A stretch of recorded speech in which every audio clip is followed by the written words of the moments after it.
Assalamualaikum warahmatullahi wabarakatuh. Alhamdulillahi bari'in nasam wa khaliqil lawhi wal qalam. 'Allamal insana ma lam ya'lam.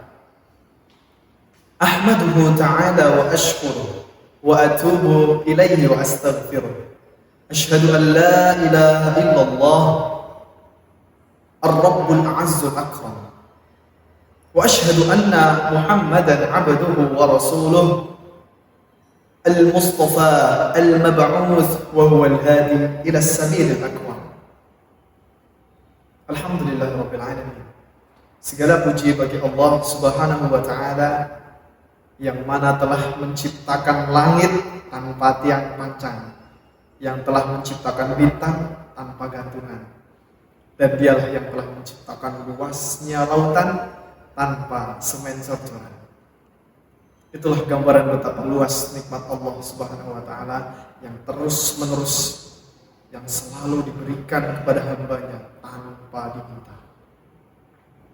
Salawat besertakan salam tetap tercurahkan kepada junjungan kita, baginda besar, panutan kita, Nabi Agung Muhammad sallallahu alaihi wasallam, yang dengan pengorbanan dan perjuangannya kita bisa merasakan Islam sampai detik ini, sampai hari ini yang begitu nikmat. Alhamdulillah.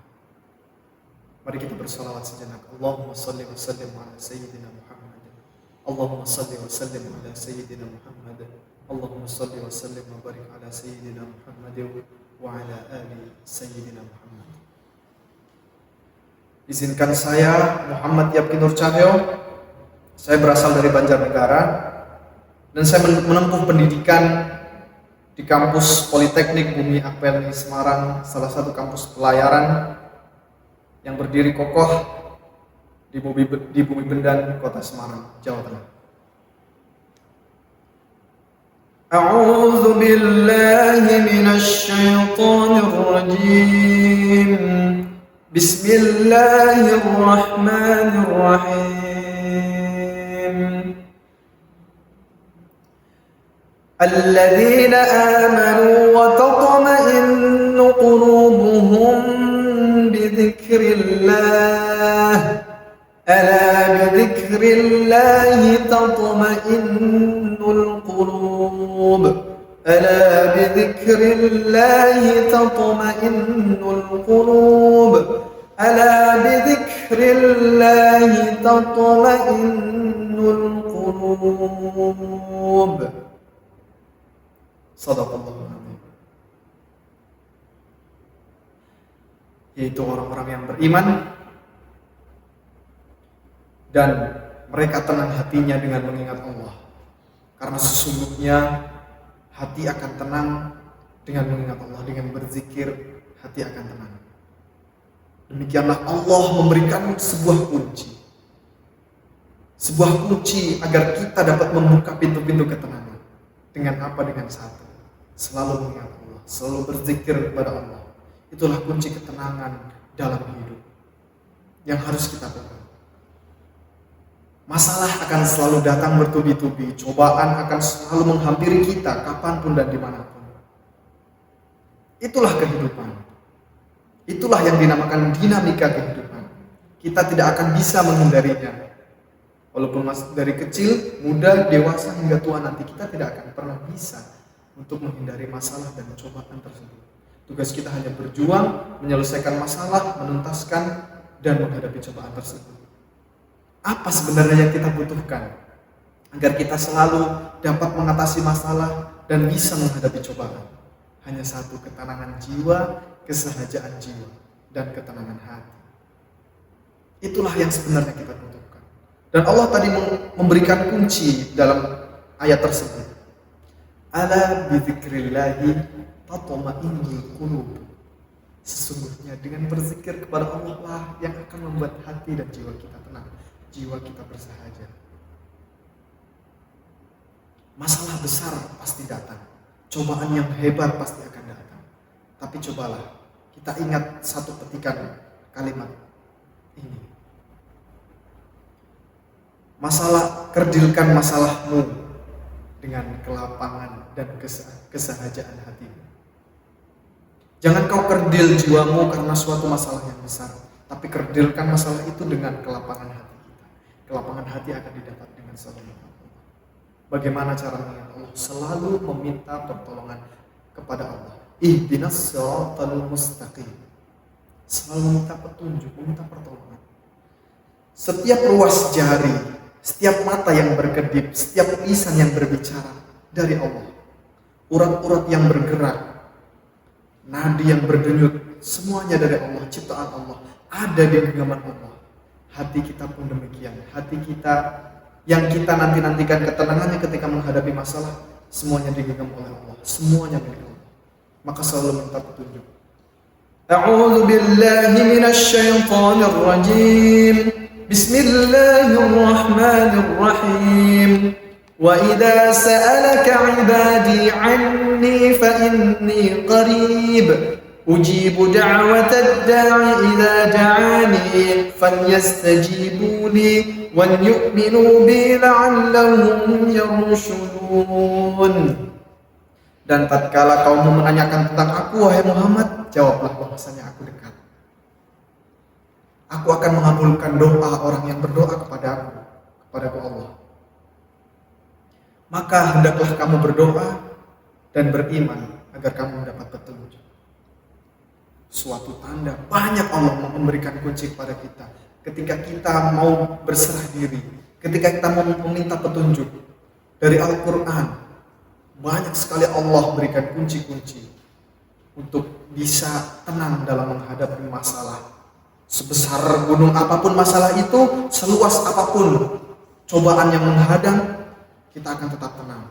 Dengan apa? Dengan kita berserah diri kepada Allah, selalu meminta pertolongan. Allah berjanji ketika, ini janji Allah, ketika kita berdoa Allah pasti mengabulkan. Ujibu da'watad da'i idza da'ani. Janji Allah. Kapan Allah pernah ingkar dengan janjinya? Kapan Allah pernah lupa dengan janjinya? Tidak pernah. Maka ketika kita yakin, kita akan bisa menghadapi masalah tersebut. Sebesar apapun, seluas apapun cobaan yang menghadang, kita akan tetap tenang, jiwa kita akan tetap bersahaja. Hanya satu sebenarnya, kunci kita belum tenang dalam menghadapi setiap masalah. Kita hanya fokus dalam satu titik hitam, tapi melupakan lembaran putih nikmat Allah yang begitu besar. Fabi ayyi ala'i rabbikuma tukadziban. Banyak disebut di surat Ar-Rahman, fabi ayyi ala'i rabbikuma tukadziban. Maka nikmat Tuhan manamu lagi yang akan kamu dustakan. Allah memberi kunci lagi, wa in ta'uddu ni'matallahi la tuhsuha. Ketika kita akan menghitung nikmat Allah, secanggih apapun alamnya tidak akan kita bisa menghitung nikmat Allah. Ada saja yang tidak terhitung, ada saja yang belum kita syukuri. Ketika kita bersyukur, kita qanaah, kita terima semua itu, karena kita sadar semuanya itu dari Allah, maka kita akan menjadi tenang. Itulah kuncinya, selalu mengingat Allah. Entah itu dengan bersyukur, entah itu dengan meminta pertolongan, ataupun berserah diri kepadanya. Dalam ayat lain disebutkan, fa inna ma'al usri yusra. Dalam surat Al-Insyirah, fa inna ma'al usri yusra, inna ma'al usri yusra. Kapan kemudahan itu akan dirasakan? Kapan kemudahan itu akan didapat? Kemudahan itu berbarengan dengan kesulitan. Ketika kita tidak ada kesulitan hidup, kita tidak akan pernah merasakan yang namanya kemudahan. Begitu pula dengan kebahagiaan. Kita tidak akan pernah merasakan namanya kebahagiaan. Kita tidak akan pernah merasa bahagia kalau kita belum mendapatkan rasa sakit. Jadi sebenarnya kita memerlukan rasa sakit untuk bisa memerlukan sebuah rasa kebahagiaan. Kita membutuhkan rasa sakit itu untuk apa? Agar setelah rasa sakit itu kita akan merasakan kebahagiaan. Dan dari mana kebahagiaan itu datang? Dari Allah. Ketika kita kembali ke Allah, sudah tidak ada yang bisa melawanmu. Ketika Allah sudah mendukungmu, tidak akan ada yang bisa menjatuhkanmu. Sebesar apapun cobaan yang menghadang. Perlu kita ingat semuanya, Allah menciptakan kita bukan tanpa alasan. Allah menciptakan kita bukan dengan sia-sia, dengan satu tujuan, menjadi khalifatun fil ardh. Tapi banyak yang belum paham, sehingga kita lena, sehingga kita terlalu mencintai dunia tanpa melupakan yang di atas. Bersyukur atas apa yang diberi itu biasa, tetapi mensyukuri Sang Maha Pemberi itu baru luar biasa. Karena apa? Ketika kita bersyukur atas sesuatu yang diberi, ketika suatu saat kita tidak diberi apapun, kita lupa akan syukur tersebut. Tetapi ketika kita bisa mensyukuri Sang Pemberi, dimanapun, kapanpun, diberi atau tidak diberi, kita akan tetap mensyukuri Allah Subhanahu wa Ta'ala. Sebagai pungkasan daripada apa yang saya sampaikan, daripada yang saya bawakan, perlu diingat, ketaatan akan lebih mulia, akan lebih utama dibanding pahalanya. Doa pun demikian akan lebih utama dibanding diijabahinya. Taubat akan lebih utama daripada diampuninya dosa. Istiqomah akan lebih utama daripada karomahnya. Berjuang akan lebih utama daripada kesuksesan yang kita dapat nantinya. Berikhtiar akan lebih utama daripada hasilnya.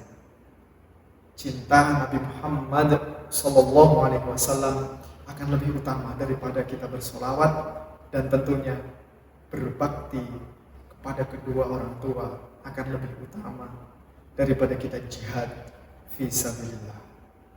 Akhiran, syukran ala husni ihtimamikum. Wassalamualaikum warahmatullahi wabarakatuh.